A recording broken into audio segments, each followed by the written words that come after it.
നാട്ടുകാരുടെ ആരോഗ്യം പരിപാലിക്കുന്ന താലൂക്ക് ആശുപത്രിയിൽ ലോഡ് കണക്കിന് പ്ലാസ്റ്റിക് മാലിന്യം കുഴിച്ചിടാനുള്ള ശ്രമം നാട്ടുകാർ തടഞ്ഞു. കോഴിക്കോട് ഫറൂഖ് താലൂക്ക് ആശുപത്രിയിലെ പുതിയ കെട്ടിട നിർമ്മാണത്തിന്റെ മറവിലാണ് കരാർ കമ്പനി പ്ലാസ്റ്റിക് മാലിന്യം കുഴിച്ചിടാൻ നോക്കിയത്.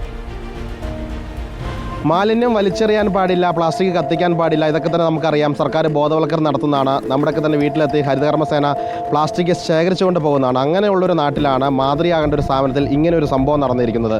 അതായത് പ്ലാസ്റ്റിക് മാലിന്യം മുഴുവൻ കുഴിച്ചു മൂടാൻ ശ്രമം നടത്തി നാട്ടുകാരാണ്, ഈ പ്രദേശവാസികളാണ് തടഞ്ഞിരിക്കുന്നത്. അതായത് ഈ താലൂക്ക് ആശുപത്രിക്ക് വേണ്ടി പുതിയ കെട്ടിടം നിർമ്മിക്കുന്നുണ്ട്. ഈ കെട്ടിട നിർമ്മാണവുമായി ബന്ധപ്പെട്ട പ്ലാസ്റ്റിക് മാലിന്യം, അതായത് സിമന്റ് ചാക്ക് ഉൾപ്പെടെയുള്ള ചെരുപ്പൊക്കെ തന്നെ ഇതിനകത്ത് കാണുന്നുണ്ട്. അങ്ങനെ നിരവധി പ്ലാസ്റ്റിക് മാലിന്യമാണ് ഈ ആശുപത്രി കോമ്പൗണ്ടിനുള്ളിൽ തന്നെ കുഴിച്ചിടാൻ നോക്കിയത്. ചേട്ടാ, എന്താ പറയാനുള്ളത് കണ്ടിട്ട്? തൊട്ടടുത്താണ് ആയിരക്കണക്കിന് വിദ്യാർത്ഥികൾ പഠിക്കുന്നു ഗവൺമെന്റ് മാപ്പിള UP സ്കൂൾ. അങ്ങനെ ജനങ്ങൾ തിങ്ങിപ്പാർക്കുന്ന മേഖലയിൽ പരിമിതമായ ഈ സൗകര്യങ്ങൾ നോക്കി ഇത്ര ഒരു ബിൽഡിംഗ് താങ്ങാനുള്ള കപ്പാസിറ്റി ഈ നാടിനില്ല. പക്ഷേ വികസനം അത് വേണമല്ലോ. അത് കരുതി ഭാവിയിലുണ്ടാകുന്ന ആശങ്ക നിങ്ങൾക്ക് പരിസരവാസികൾക്കുണ്ട്. ഈ മാലിന്യം എങ്ങോട്ട് പോകും? ഈ സ്കൂളിന് തൊട്ടടുത്ത് കിണറാണ്. ഈ കുഴിയും ഈ കിണറും തമ്മിൽ 15 മീറ്റർ വ്യത്യാസമുള്ളൂ.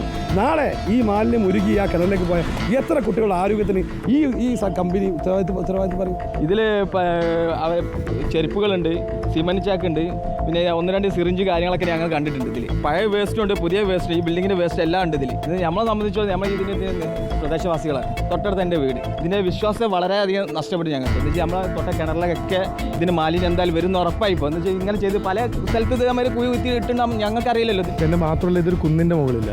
സ്വാഭാവികമായിട്ടും മഴ വരുമ്പോൾ മഴവെള്ളം പോലുള്ള മൊത്തം താഴെയുള്ള പ്രദേശങ്ങളിലേക്കാണ് പോകുന്നത്. ഇപ്പോൾ ഈ മഞ്ഞപ്പിത്തം ഇങ്ങനത്തെ എല്ലാ അസുഖങ്ങളും വരുന്ന സാഹചര്യത്തിൽ നമ്മൾ തന്നെ ഈ അധികാരികൾ ഈ രീതിയിൽ ഇങ്ങനെ കൈകാര്യം ചെയ്ത് കഴിഞ്ഞാൽ എന്ത് ചെയ്യാൻ പറ്റും? ഇവിടെ രാവിലെ അപ്രതീക്ഷിതമായിട്ട് വാഹനങ്ങൾ ഇങ്ങോട്ട് വന്ന് അകത്ത് കയറുമ്പോൾ അതിലെന്തോ സാധനം ഉണ്ടെന്ന് കരുതിയപ്പോൾ നമ്മൾ ഇവിടെയുള്ള ഓട്ടോ തൊഴിലാളികളെ ശ്രദ്ധിച്ചപ്പോഴാണ് ഇതിങ്ങനെ മാലിന്യമാണെന്ന് അറിഞ്ഞത്. അങ്ങനെ ഞങ്ങൾ നാട്ടുകാരൊക്കെ വിളിച്ച് കൂട്ടാനുണ്ട്. ഇവരെ ലേബർ ക്യാമ്പിൻ്റെ ആളുകൾ ഇവരെ ക്യാമ്പ് താമസിക്കുന്നത് ടിപ്പു സുൽത്താൻ കോട്ടുണ്ട്.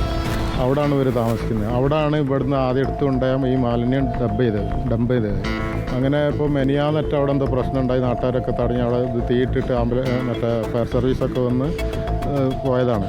അപ്പോൾ അവിടുന്ന് അവർ മാറ്റാനുള്ള ഓർഡർ കൊടുത്ത പ്രകാരമായിരിക്കാം ഇവിടെ ഇത് എത്തിപ്പെട്ടത്. എന്തായാലും നമുക്കിപ്പോൾ ഇവിടെ സംശയമുണ്ട്, ഈ പരിസരത്തൊക്കെ പലയിടത്തും ഇത് കുഴിച്ചിടാൻ നല്ല സാധനം. കാരണം ഇവിടെ രാത്രിയൊക്കെ വർക്ക് എടുക്കുന്ന ഏരിയയാണ്.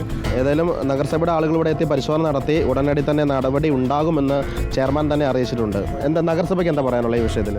നല്ലൊരു ഫൈന് കൊടുക്കുകയും ഇത് ഇവിടെ ഇടാനുണ്ടായ സാഹചര്യം, ആ സാഹചര്യത്തിന് ചെയ്തിട്ടുള്ള വണ്ടി പിടിച്ചെടുക്കുകയും അതുമായി നല്ലൊരു ഫൈന് ഇവർക്ക് നൽകുകയും ചെയ്യും. ഏതായാലും ചികിത്സ നൽകുന്ന ഒരു സ്ഥാപനം, അവിടെയാണ് ഈ രീതിയിൽ രോഗം പടർത്തുന്ന രീതിയിലുള്ള ഒരു നടപടി ഉണ്ടായിരിക്കുന്നത്. ഏതായാലും നടപടി എടുക്കാമെന്ന് നഗരസഭ ഉറപ്പ് നൽകിയിട്ടുണ്ട്. ഈ മറ്റ് പ്രദേശത്ത് ഇവിടെ തന്നെ മണ്ണ് ഇളകി കിടപ്പുണ്ട്. ആ മേഖലയിലും സമാനമായ രീതിയിൽ രാത്രിയിൽ വേസ്റ്റ് കുഴിച്ചിട്ടുണ്ടോ എന്നൊരു സംശയം നാട്ടുകാർ പറയുന്നുണ്ട്. ആ വിഷയം കൂടെ പരിശോധിക്കേണ്ടതുണ്ട്. കോഴിക്കോട് നിന്ന് വീഡിയോ ജേർണലിസ്റ്റ് മകേഷ് ബാലുശ്ശേരിക്കൊപ്പം റിപ്പോർട്ടർ സിനോജ് തോമസ്, ഇന്ന് റിപ്പോർട്ടർ.